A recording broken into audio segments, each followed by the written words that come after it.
Dahil may itinayong alulong na naman dito sa bukirin ng mga Argente, magluluto-lutuan na naman tayo for tomorrow's video. At ang unang lulutuin natin for this season ay ligaw. Hindi, make lugaw. Kumuha ka ng bigas, pakuluan mo, lagyan mo ng pakpak ng manok. Yes, lugaw. Aros kaldo ng korason sana ito kaso wala man tayong pakpak ng manok. Kaya itong pang feeding program style na lang yung niluto namin. Sakto andito naman yung mga batang taga Vietnam, Laos at Cambodia. Simulan na natin ang istorya. Alas 3 ng hapon, nag-start na kaming mag-prepare ng mga dadalhin sa bukid. Ayan bit-bit ko na dyan yung sangkalan tsaka yung bigas na hinugasan na. Dito ko na hinugasan sa bahay yung bigas kasi walang mapagkuhanan ng tubig doon. Di kasi sila nagpapatubig pa. Andyan na rin pala sa may garong yung aming lutuan na gawa sa LPG, tapos mga kahoy, kalderyo, mineral water at iba pang mga sangkap. Para sa lulutuin naming lugaw na pang feeding program. Ito naman yung mga karagdagang pangkakailanganin, mga condiments, ganon. Naisip kong maigi kung ano yung mga dadalhin pa namin kasi mahirap nang may makalimutan. At ayan na nga muntikan ko pang makalimutan yung sandok man. Ayoko naman kamay yung gawin kong panghalo. Mahirap na kasi bumalik kapag may nakalimutan kasi medyo malayo yung bukid na pupuntahan namin. Tapos lubak-lubak pa yung daan papunta. Kaya kailangan talagang i-shoreball na dala-dala na lahat ng mga kakailanganin sa pagluluto. Doon na kaming lumarga ni Mark Vincent para makapag-set up na kami doon. At ganito pala yung madadaan ng tanawin papunta. Diba ang ganda? So, lagyan natin ng background music. Ito pala yung waiting shed na ginagawa nilang hotel sa gabi.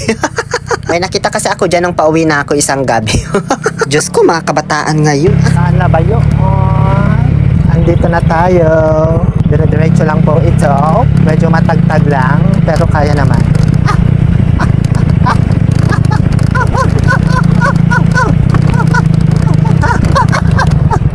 Ay, saan pa ba ito papuntahan? Uy, kaya malapit na tayo. Heto na, isang likuan na lang ito. Ay, nakatingin yung baka sa akin. Kala niya kung anong nangyari. Ay. Ayan na po yung bahay-bahay. At sa wakas, matapos matagtag ang aking bahay bata, ay nakarating na rin tayo dito sa bukirin ng mga Argente. Muntik nang pumutok yung panubigan ko habang papunta dito man. At ayan po yung kanilang mansion, nakatatag lang.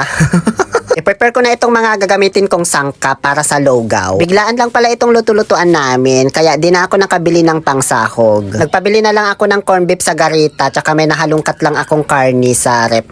Okay na to, yung tita ko na magtuloy sa paghiwa nitong mga aromatic expressions, kasi for documentation lang naman yun, bi. Alulong yung tawag namin sa ganitong klaseng bahay-bahayan ba. Tinatayo lang nila ito kapag taniman ng mais para may masilungan yung mga magsasaka. Habang nagpapatubig, nag-aabono, ganyan. Kasi nga, wala talagang masilungan na puno dito, lalo pag maliliit pa yung mga mais. Ang ganda ng shot, diba? Gamit itong aking camera 180. Nung sisimulan ko na ang pagluluto, biglang... Ay, taba! Ay, kapita ka! Taba pala. Ayun, may isa akong nakalimutan at yun pa talaga yung pinaka-importante, yung mantika. Paano ako makakapagsimula maggisa nito? Buti na lang papunta pa lang yung iba naming mga makakasama dito. So ayun, chinat na lang namin. May signal naman kasi dito kahit papano. Nung dumating na yung mantika, saka ko na pinaparlangan kay Mark Vincent. Buti nga hindi pa kami nakapagsindi kanina bago ko naalalang wala palang mantika. Ngayon, sisimulan na natin ang maggisa. Lagyan ng naiwanang mantikilya. Ay, taray, sukat na sukat ta. Di nyo na dinala yung isang buti man. Sobrang init na yung mantika, kaya pinagsabay ko na lahat nilaglag itong mga aromatic expressions. Luya, bawang at sibuyas. And then the kapirasong carnivorous ng baboy na hiniwa ng maliliit para dumami na. And then yung corned beef na 2 lata. Namiss ko tong lugaw na may corned beef kasi ganito yung pinapakain sa amin nung elementary kami. Lugaw na may corned beef tsaka dahon ng malunggay. Ginigisa nyo rin ba ang bigas kapag nagluluto kayo ng lugaw? Ako hindi. Ewan ko ba, ba't nagawa ko ditong igisa? Yung iba naman, di ba sinasayang na nila yung bigas saka ilalagay sa lugaw para mas mabilis na lumambot. Nung nagisa ko na ng maigi yung bigas, syempre tutubigan ko na at hindi man to fried rice. 4 na gatang lang pala yung nilagay ko na bigas, pero dinamihan ko pa rin ng tubig kasi nafe-feel ko parang madaming pupunta dito para kumain mamaya. So, antayin na lang natin yung kumuluan, no, hanggang sa lumambot habang hinahalo-halo occasionally. Pinahalo ko kunwari kay Sasam para naman magkaroon ng exposure itong binili kong costume niya galing Vietnam at nang mabawi man yung pinambili ko. Mayat maya dumating na ang mga second batch of housemates. Kaso di rin nila nadala yung costume na binili ko para kay Axel, galing Vietnam din. Buti na lang may sumunod pang third batch of housemates, kaya pinadala na lang sa kanila. Ay, di ko man expect na ang dami pala namin. Buong angkan na yata namin ito. Hindi man to outing.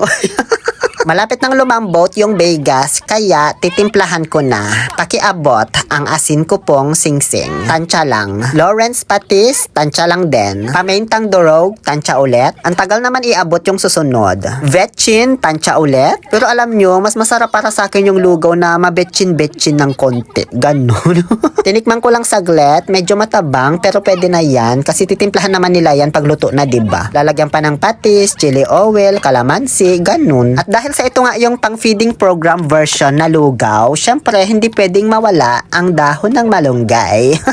Lagay mo na. Binigla mo namang binuhos, di mo man lang dinahandahan. Nagulat man ako, akala ko'y matatapon.